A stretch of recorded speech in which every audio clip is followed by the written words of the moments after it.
Tinggal 8 hari lagi, 8 hari lagi kita akan menyelesaikan tahun 2020. Puji nama Tuhan kalau kita boleh ada sampai saat ini. Praise to the Lord. Haleluya.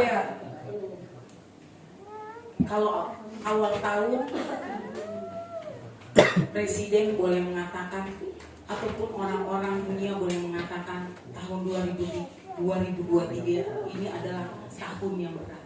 Kita sudah boleh melewati itu karena penyertaan Tuhan, bukan karena kuat gagah kita. Amin. Puji nama Tuhan. Saya boleh diberkati oleh pujian-pujian yang boleh dinaikkan oleh Ibu Novel. Ya, sebentar lagi dia akan bertugas nanti besok ya. Hari Minggu dia harus semangat, semakin semangat. Sebelum saya sampaikan renungan atau kebenaran firman pada malam hari ini, tadi saya rindu harusnya ada yang bersaksi. Haleluya. Soalnya kami gembala tuh senang dengan kesaksian, apalagi Tuhan. Bukan kesaksian suatu hal yang kita doakan Tuhan sudah jawab, nggak harus juga, ya. Tapi kesaksian-kesaksian yang mungkin kita belum dapat jawabannya, tapi kita masih tetap setia, itu kesaksian juga, ya kan? Kesaksian di mana Tuhan kita adalah Tuhan yang luar biasa. Amin. Ya? Saya sedikit mau bersaksi sebelum masuk dalam kebenaran firman Tuhan.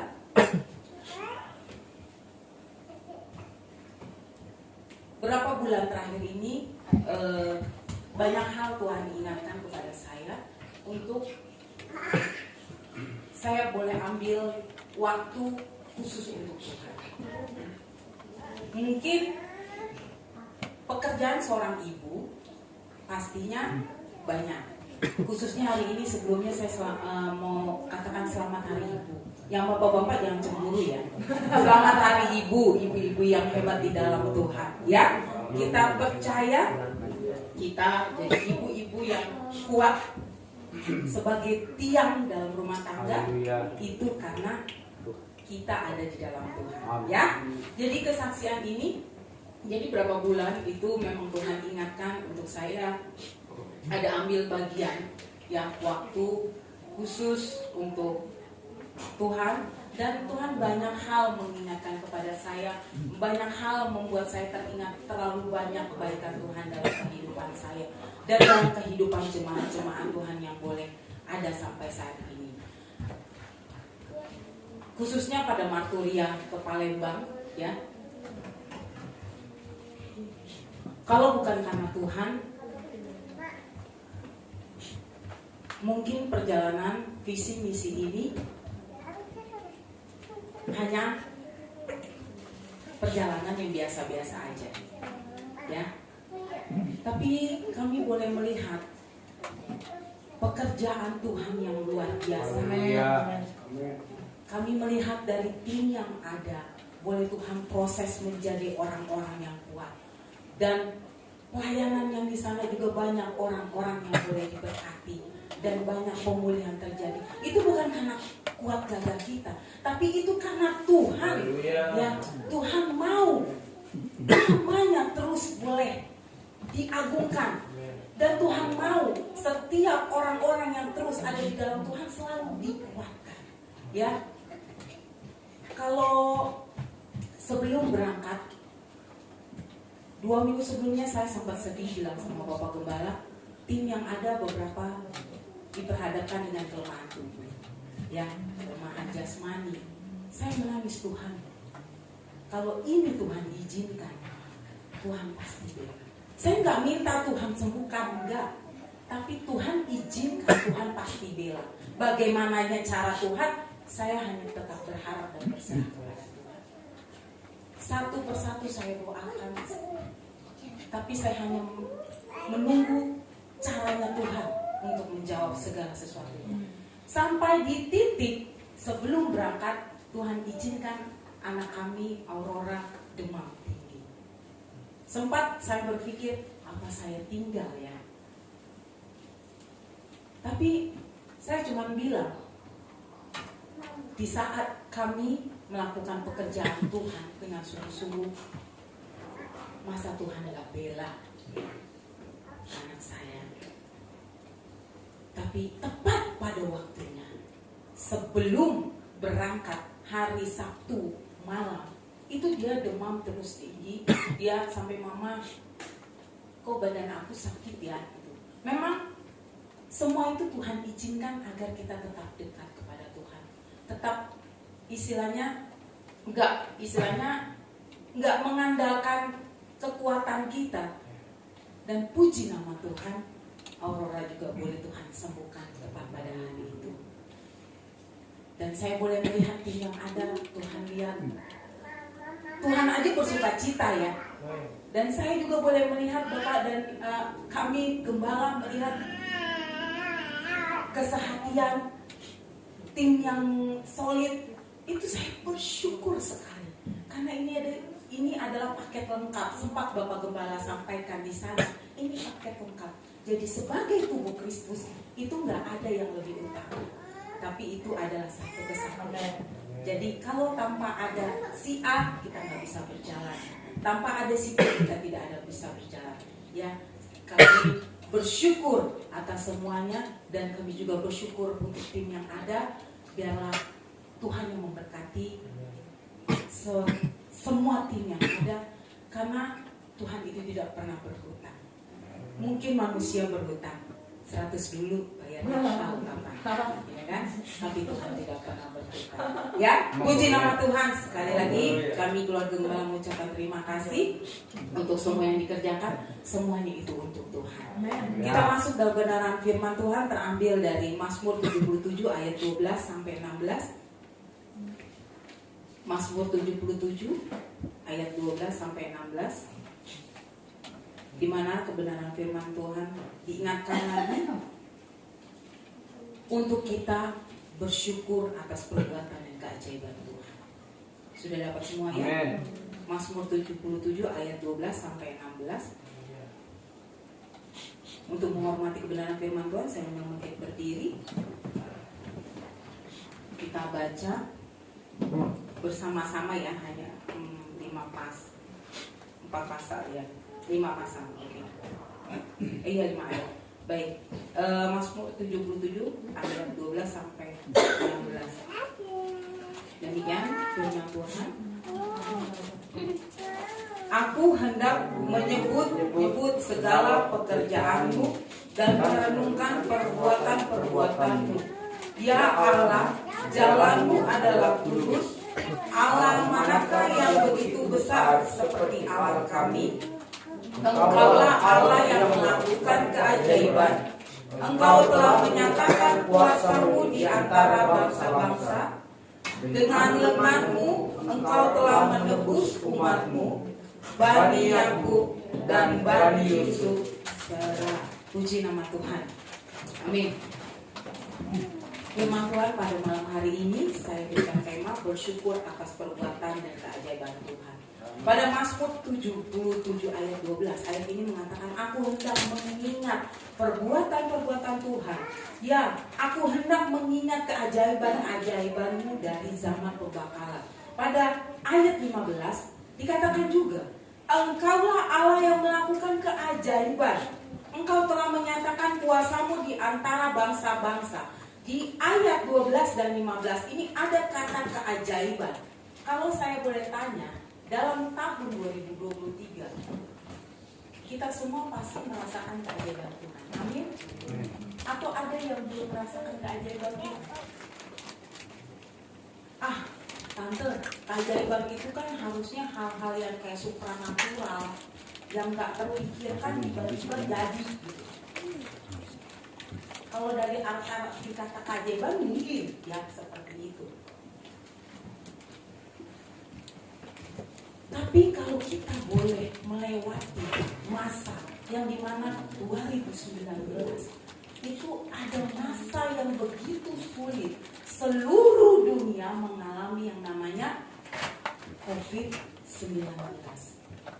Dan kita tahu selama hampir 2 tahun, 3 tahun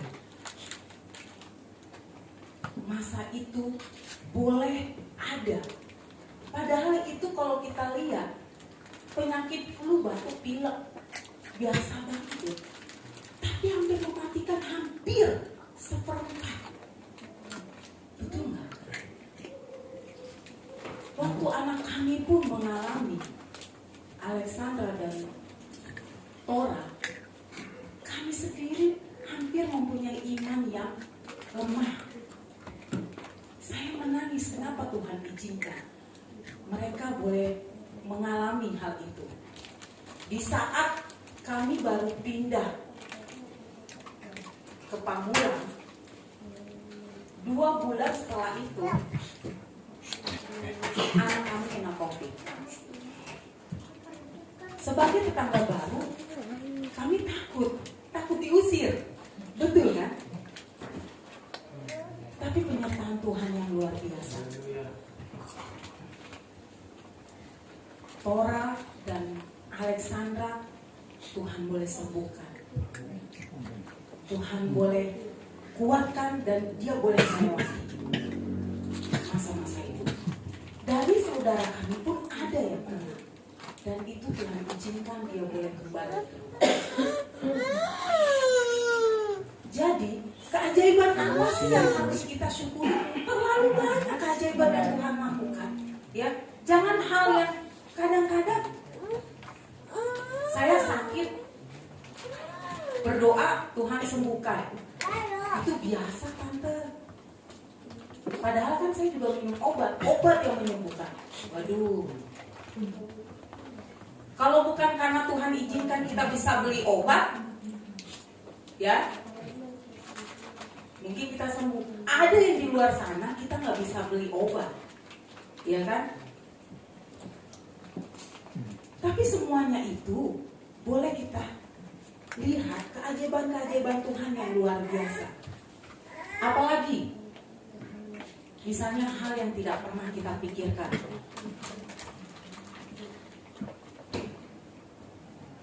Anak-anak Tuhan berikan kepintaran, kecerdasan, dapat nilai yang baik. Itu juga merupakan suatu keajaiban, ya kan? Jadi kita bersyukur kalau kita boleh melihat perbuatan-perbuatan Tuhan yang dulu sampai sekarang itu membuat kita tetap kuat, ya.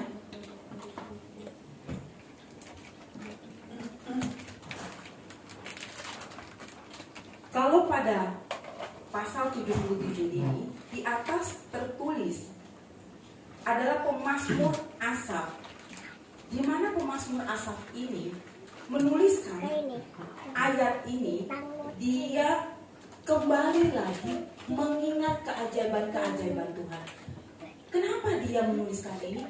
Pastinya dia dalam keadaan yang mungkin dalam pergumulan dia yang sudah terlalu banyak dan sudah terlalu lama. Dia naikkan dan dia terus berikan kepada Tuhan, tapi belum ada jawabannya. Pada Mazmur 77 ayat 2 sampai 11 ini, jadi perasaan seorang pemazmur Asaf ini, pergumulan yang terus dia naikkan kepada Tuhan, tapi sepertinya seolah-olah Tuhan itu diam. Kalau mengingat kita kadang-kadang berdoa, kita maunya Tuhan jawab sesuai dengan maunya kita. Ada ilustrasi anak kecil. Dia berdoa, Tuhan, saya mau sepeda. Berdoa dengan sungguh-sungguh hari pertama. Saya mau berdoa besok Tuhan ada sepeda di depan rumah. Tuhan Yesus tolong. Besok pagi dia lihat sepeda itu ada apa enggak? Ada. Hari kedua dia doa lagi. Seperti itu.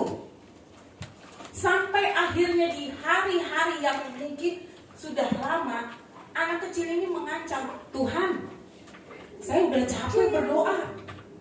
Sepedanya nggak ada. Apa kita seperti anak kecil? Jadinya kita ujung-ujungnya mengancam Tuhan. Sering nggak?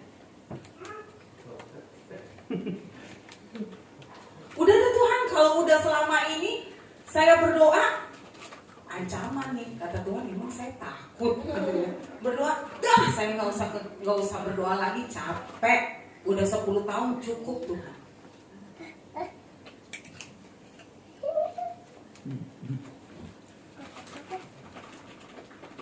Kami bergumul dalam pelayanan ini bukan 1-2 tahun, hampir 15 tahun. Itu bukan waktu yang sebentar. Banyak hal yang Tuhan perhadapkan.